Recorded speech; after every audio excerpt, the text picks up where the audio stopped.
Fair and square में आपका स्वागत है।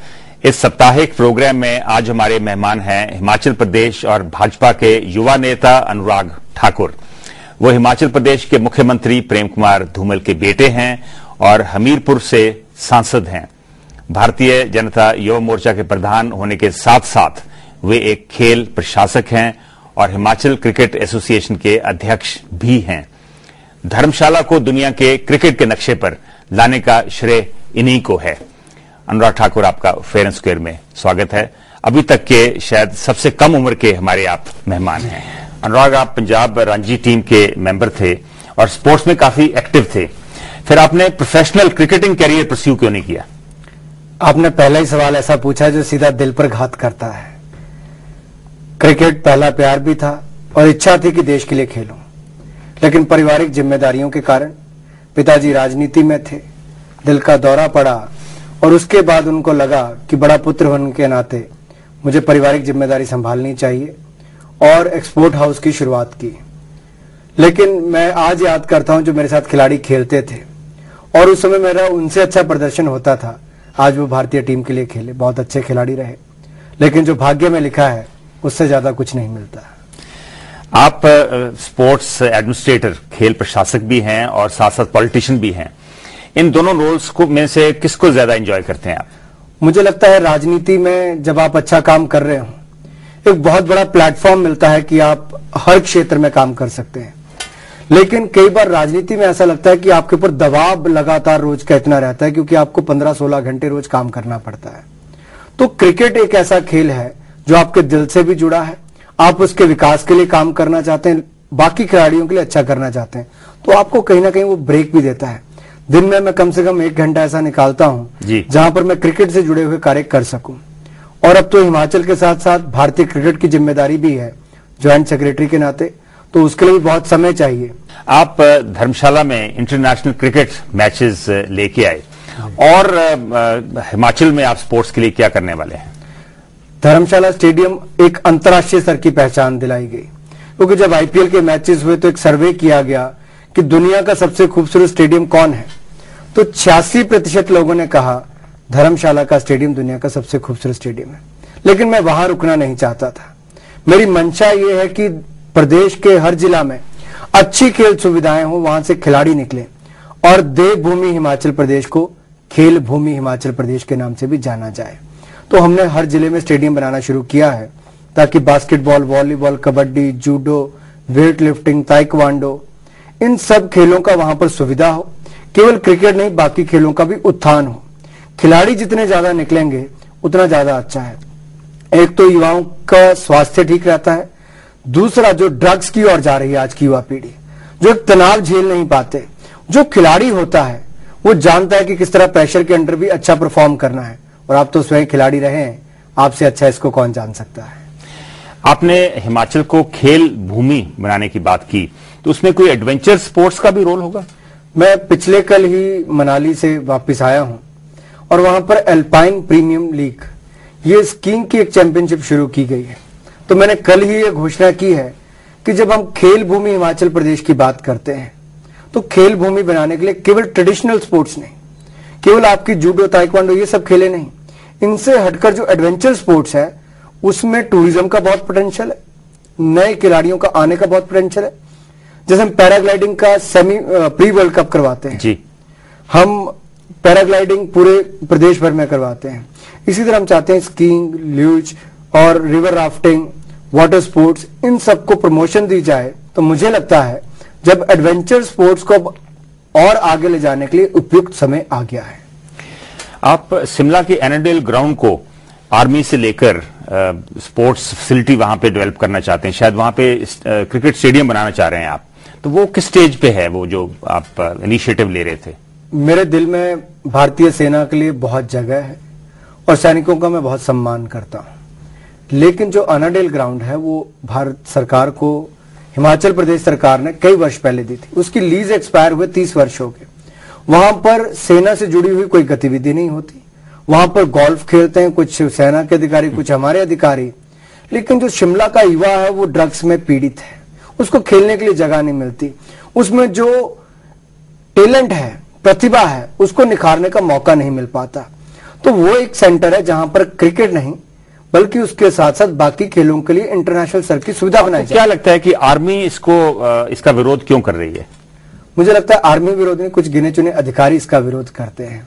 एक विवाद काफी देर से जो चल रहा है वो ये है कि हिमाचल क्रिकेट एसोसिएशन ने हिमाचल सरकार का करीब 1 करोड़ 60 लाख रुपया देना है, क्योंकि वो स्पोर्ट्स जब टूर्नामेंट 2 मैचेस करवाए थे तो पुलिस ने जो सुरक्षा का इंतजाम किया था ये उसके पैसे बकाया हैं। पूरे देश भर में कहीं पर भी क्रिकेट मैच होता है, सुरक्षा का इंतजाम देना ये प्रदेश सरकार की जिम्मेदारी है।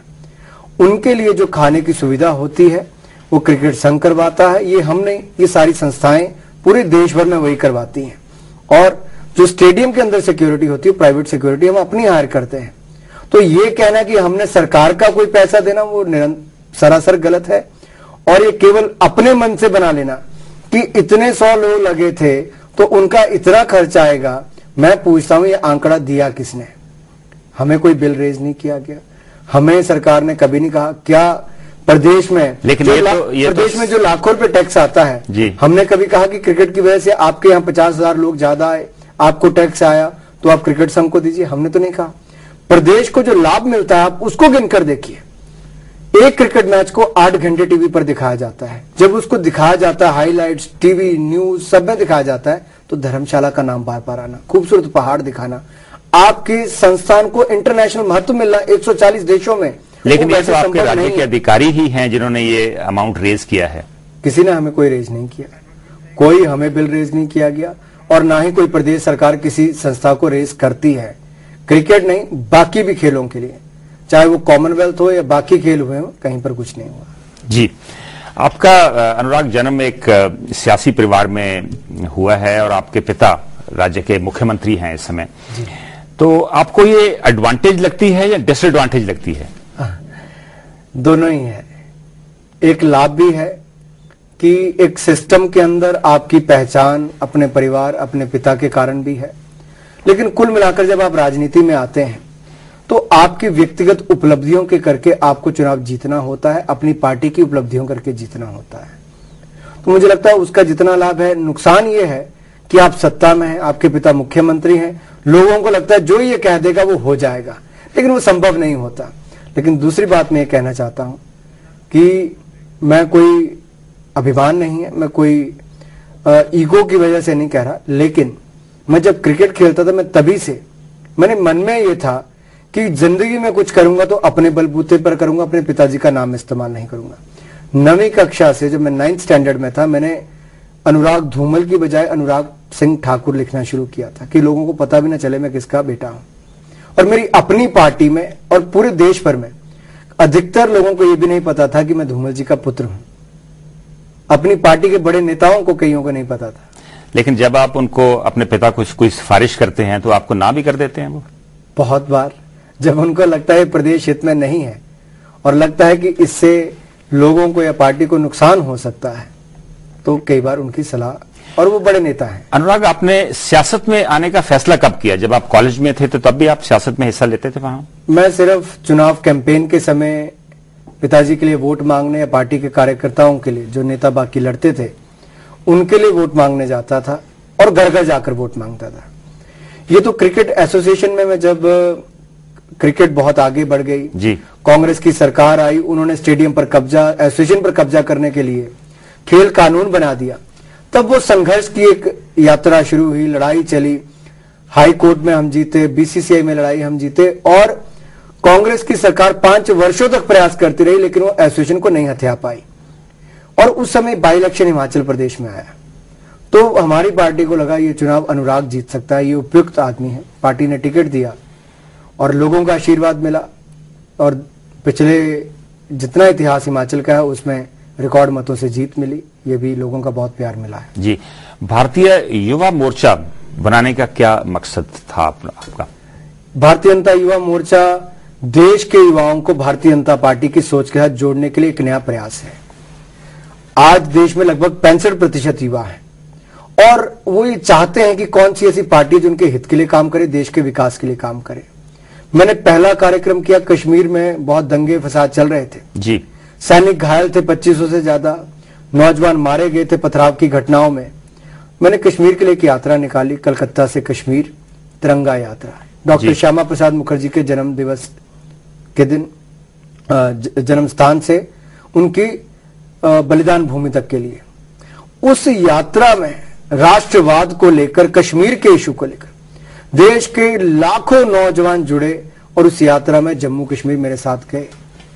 एक प्रयास था कि लोगों को अपने देश के प्रति प्यार होना चाहिए। जहां तिरंगे को जलाया जाता है उसको जागरूक करना चाहिए, जहां तिरंगे का अपमान होता है उसका सहन नहीं करेंगे। जो सेपरेटिस्ट कहते हैं कि हम कश्मीर को अलग कर देंगे, आज वो बात खत्म हो गई। जो कहते थे armed forces special protection act में बदलाव लाएंगे, आज वो समाप्त हो गया। उस यात्रा ने इतने कदम उठाए हैं। लेकिन जब आपको कश्मीर में रोका गया तो आपको कैसा लगा? मुझे बहुत बुरा लगा। अपने देश में, अपने देश के एक कोने में मैं क्या तिरंगा फहराने जा रहा हूं? मुझे वो अधिकार नहीं है। मुझे अपने देश के अंदर जाने के लिए एक सीमा पर रोक दिया जाता है एक प्रदेश की, केवल इसलिए कि हम तिरंगा फहराने आ रहे हैं। क्या कारण है? जो सेपरेटिस्ट, जो अलगाववादी वहां पर बैठकर तिरंगे को जलाते हैं, जो दिल्ली में आकर भारत को गालियां निकालते हैं और कहते हैं कि भारत भूखों नंगों का देश है, क्या हम वो बात सहन कर लेंगे? लेकिन एक फीलिंग थी कि आप एक सिर्फ पॉलिटिकल स्टेटमेंट देना चाह रहे थे इस यात्रा के जरिए। मैं आपके माध्यम से आपके व्यूअर से पूछना चाहता हूं जी, क्या तिरंगे का सम्मान करना राजनीति है? क्या तिरंगे को जलने से बचाना क्या राजनीति है? क्या अपने देश के किसी कोने में तिरंगा फहराना राजनीति है? अपनी देश की सेना के ऊपर पथराव की घटनाओं को रोकने के लिए आगे जाना क्या ये राजनीति है? क्या जो युवा मर रहे थे वहां पर उनको बचाना क्या राजनीति है? क्या अलगाववादी देश के खिलाफ भाषण दें, बोले, उनके ऊपर देश की सरकार कुछ ना करे, आप कायरों की तरह चूड़ियां पहनकर बैठे रहे, क्या ये राजनीति है? राजनीति तो ये है कि अफजल गुरु को 7 वर्षों पहले सजा हुई फांसी की, पार्लियामेंट पर अटैक करने की, ये नपुंसक कांग्रेस की सरकार उसको 7 वर्षों में फांसी नहीं दे पाई, केवल धर्म के नाम पर वोट लेने के लिए। राजनीति वो करते हैं, हम नहीं करते। लेकिन अनुराग, दुनिया में तो डेथ सेंटेंस के खिलाफ काफी आवाज उठ रही है इस समय। अगर आप दुनिया की अगर हम बात करें तो मैं आपसे एक प्रश्न पूछना चाहता हूं, क्या भारत आज एक सॉफ्ट स्टेट बनकर नहीं रहेगी?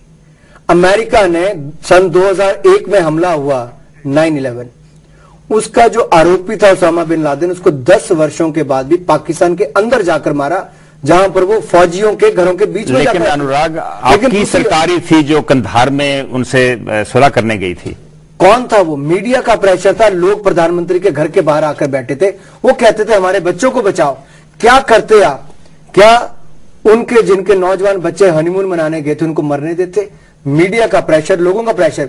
इस देश की जनता जिस दिन ये कह लेगी आतंकवादी को मत छोड़ो, हमारा बच्चा मरता है तो मरने दो, उस दिन इस देश में आतंकवादी हमले बंद हो जाएंगे। भारतीय जनता युवा मोर्चा के आगे क्या प्लान्स हैं? हम चाहते हैं कि जो जनता है उसको, विशेष तौर पर युवाओं को, ये स्वामी विवेकानंद जी का स्वर्ण जयंती वर्ष है, हम इसको युवा वर्ष के रूप में मनाना चाहते हैं। और आने वाले समय में कुछ घोषणाएं करने वाला हूं कि पूरा साल हम कार्यक्रम चलाना चाहते हैं स्वामी विवेकानंद जी के नाम पे, खेलों से जुड़े हुए, स्वास्थ्य से जुड़े हुए, शिक्षा से जुड़े हुए, और देश को आगे बढ़ाने के लिए युवाओं की भूमिका क्या हो। केवल ये कहना कि राजनीति में आइए, कितने लोग चुनाव लड़ सकते हैं? यहां लेंगे एक छोटा सा ब्रेक के बाद हम हमीरपुर के सांसद और युवा नेता अनुराग ठाकुर से बातचीत जारी रखेंगे।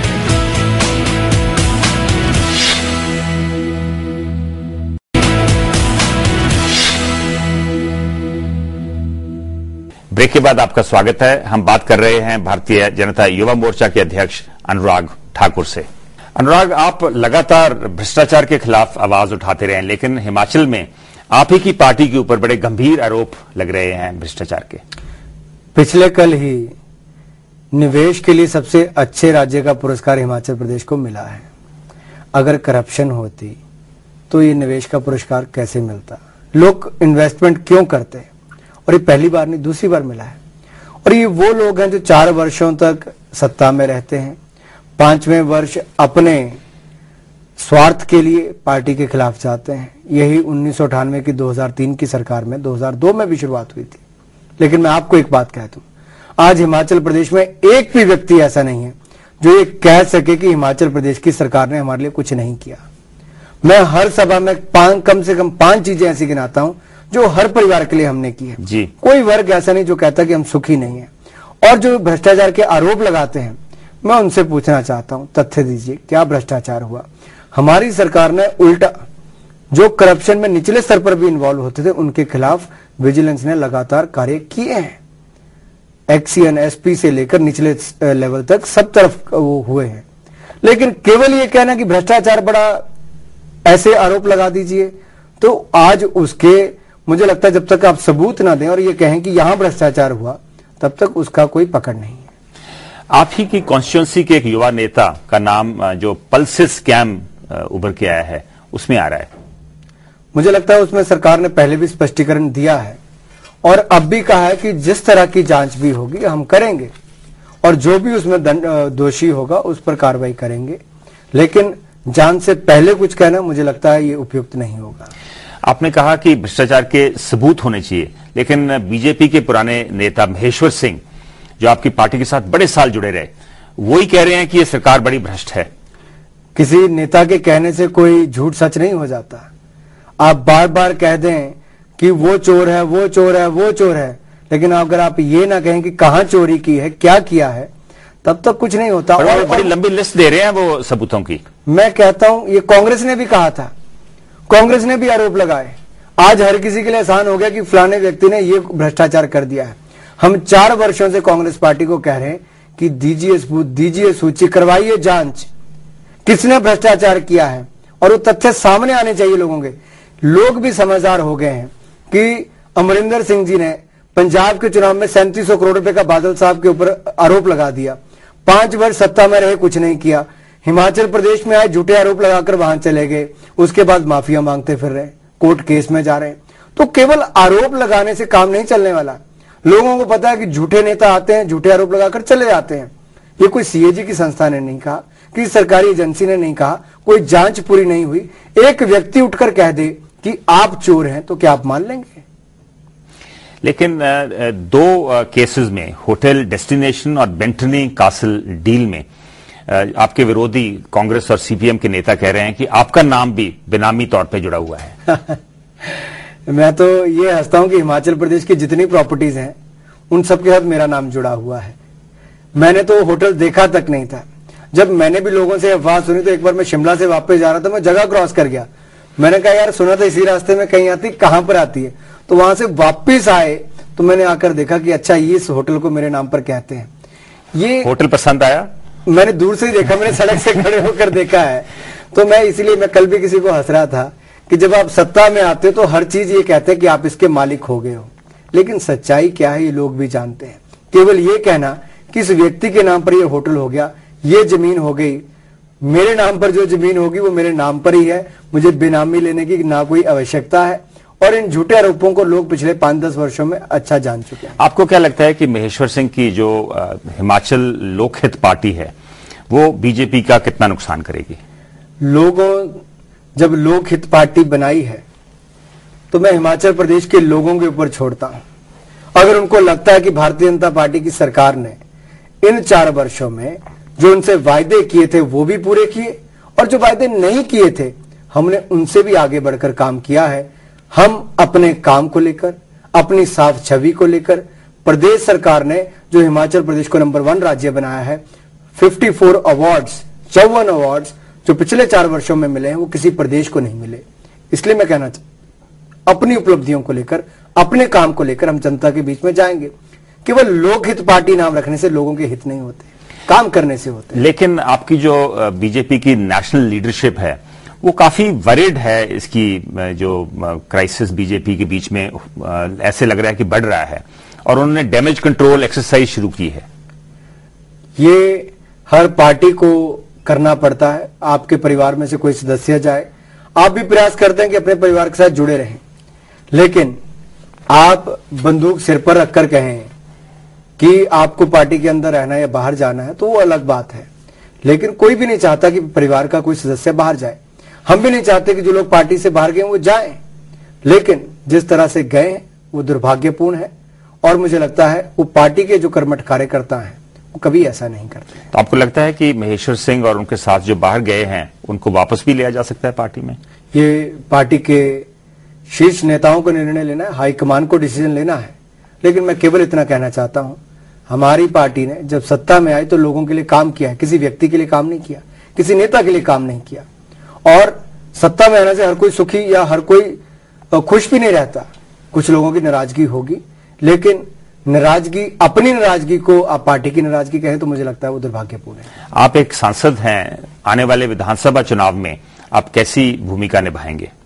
मैं पूरे प्रदेश का भ्रमण करूंगा, युवा मोर्चा का अध्यक्ष होने के नाते भी, और जहां जहां मुझे लगता है कि मेरी जाने से लाभ मिल सकता है, जहां युवा वर्ग जुड़ सकता है, महिलाएं बुजुर्ग जुड़ सकते हैं, प्रदेश की जनता को भारतीय जनता पार्टी के जो उपलब्धियां हैं उनको गिनाने में और सरकार की ओर वोट बढ़ाने में, समर्थन पाने में मैं जितना सहयोग कर सकूं मैं अपनी ओर से पूरा करूंगा। हमीरपुर निर्वाचन क्षेत्र के विकास के लिए आपने क्या योगदान किया? मैं जब लोकसभा का सदस्य बना तो मैंने देखा कि हमीरपुर में हमारा जो कुल मिलाकर लाइफ लाइन है वो रोडवेज जी, और सड़कें जब तक नहीं होगी अच्छी तब तक लाभ नहीं मिलेगा। तो वर्ल्ड बैंक की परियोजना से लगभग 400 करोड़ रुपए वहां पर खर्च किए। जो नेशनल हाईवे वहां से लगभग 450 करोड़ रुपए मैंने मात्र 3 वर्षों में गिने, सिर्फ 3 वर्षों में 450 करोड़ रुपए नेशनल हाईवे के लिए मंजूर करवाया। खर्च होना शुरू हो गया, सड़कें बननी शुरू हो गई। इसके अलावा प्रधानमंत्री ग्रामीण सड़क योजना, इन सब से अगर आप कुल मिलाकर देखें तो लगभग 1200-1300 करोड़ रुपए की सड़कें केवल मेरे लोकसभा क्षेत्र में बन रही। ट्रेन बहुत लंबे समय से हमारी मांग थी। जब प्रेम कुमार धूमल जी मुख्यमंत्री थे उन्होंने ऊना तक रेलवे लाइन को पहुंचाया, सुरेश चंदेल जी सांसद बने, चुरुडू तक पहुंचाया, मुझे मौका मिला है मैंने आम तक पहुंचाया है, और अगले 2 वर्षों तक मैं दौलतपुर चौक अगले वर्ष पहुंच जाएगी और उसके बाद 2 वर्ष होंगे 2014 तक। मेरा प्रयास है कि तलवाड़ा तक रेलवे लाइन को पूरा कर दिया जाए। हमारे यहाँ पर इंडस्ट्री नहीं है, हमारे लोग देश के लिए अपनी जान देते हैं। उस प्रदेश के लिए केंद्र सरकार कहती है कि आप भी 50% हिस्सा, 70% हिस्सा, 75% पैसा रेलवे प्रोजेक्ट्स के लिए जमा करवाएं। हिमाचल प्रदेश नहीं करवा सकता। अगर आप नॉर्थ ईस्ट से नहीं लेते, आप जम्मू कश्मीर से नहीं लेते, तो हिमाचल प्रदेश से क्यों लेंगे? इस बात को भी हम उठा रहे हैं ताकि लेह रेलवे लाइन को बिलासपुर के साथ जोड़ा जाए और बिलासपुर को चंडीगढ़ के साथ जोड़ा जाए, भानुपुली के साथ जोड़ा जाए जी। उससे लाभ ये होगा कि सेना जो हवाई जहाज से सामान लेकर जाती है, जो बाय रोड जाती है, वो ट्रेन से जब जाएगी तो हमारे लिए कनेक्टिविटी बहुत अच्छी हो जाएगी। विधानसभा के चुनाव कुछ महीनों में होने वाले हैं, तो आपको क्या लगता है कि हिमाचल में भाजपा सरकार की कारगुजारी कैसी रही? बहुत अच्छा। मुझे लगता है जो लोगों की प्रकट करते हैं जिस तरह से अपनी भावनाओं को, प्यार मिलता है और कहते हैं कि हमारे लिए सरकार ने हर वर्ग के लिए काम किया है, और जो पंचायती राज चुनावों में 75% सीटें जीती, तो इसका मतलब निचले स्तर पर भी उसका लाभ मिला है। लोकसभा में 4 में से 3 सीटें जीती। युवाओं के लिए आप कितनी सीटें मांगेंगे विधानसभा चुनाव में? मैंने किसी भी प्रदेश के लिए युवा मोर्चा के नाते कोई सीट नहीं मांगी। जिस युवा में क्षमता है कि वो सीट जीत सकता है, लोगों की सेवा कर सकता है, मैं चाहता हूं पार्टी उसको टिकट दे। और आज तो भारत युवाओं का देश है। युवाओं की जनसंख्या अगर 65% है तो युवाओं की भागीदारी भी अच्छी होनी चाहिए, लेकिन उन युवाओं की जो सेवा भावना से आगे। आपको लगता है कि पिछली चुनाव से इस चुनाव में युवाओं को ज्यादा सीटें मिलेंगी, बीजेपी ज्यादा सीटें देगी? मैंने पहले कहा जिसमें जीतने की क्षमता है, विनेबिलिटी, कौन सीट निकाल सकता है उसको टिकट मिलती है, और पार्टी भी उसी को टिकट देगी। क्योंकि आप दोनों युवा नेता हैं, कई लोग आपकी राहुल गांधी के साथ तुलना करते हैं, वो आपको कैसा लगता है? राहुल गांधी अपने पार्टी के लिए बहुत मेहनत कर रहे हैं, प्रयास कर रहे हैं कि बड़े वर्गों को उनके साथ जोड़ा जाए। मुझे लगता है एक महामंत्री के नाते उन्होंने अपनी पार्टी के लिए अच्छा कार्य किया है, बहुत मेहनत की है।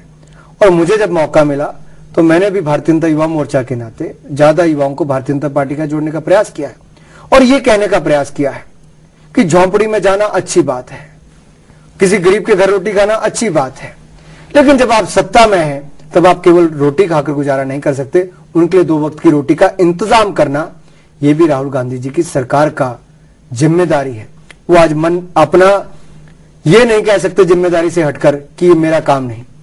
सरकार उनकी थी, महंगाई चरम सीमा पर पहुंची, गरीब भूखा मर गया, सरकारी गोदामों में अनाज सड़गल गया, नहीं बांटा, बेरोजगारी देश में इतनी बढ़ी कि एनडीए के समय 1.25 करोड़ लोगों को 1 वर्ष में रोजगार मिलता था, कांग्रेस के समय मात्र 4 लाख लोगों को मिलता है।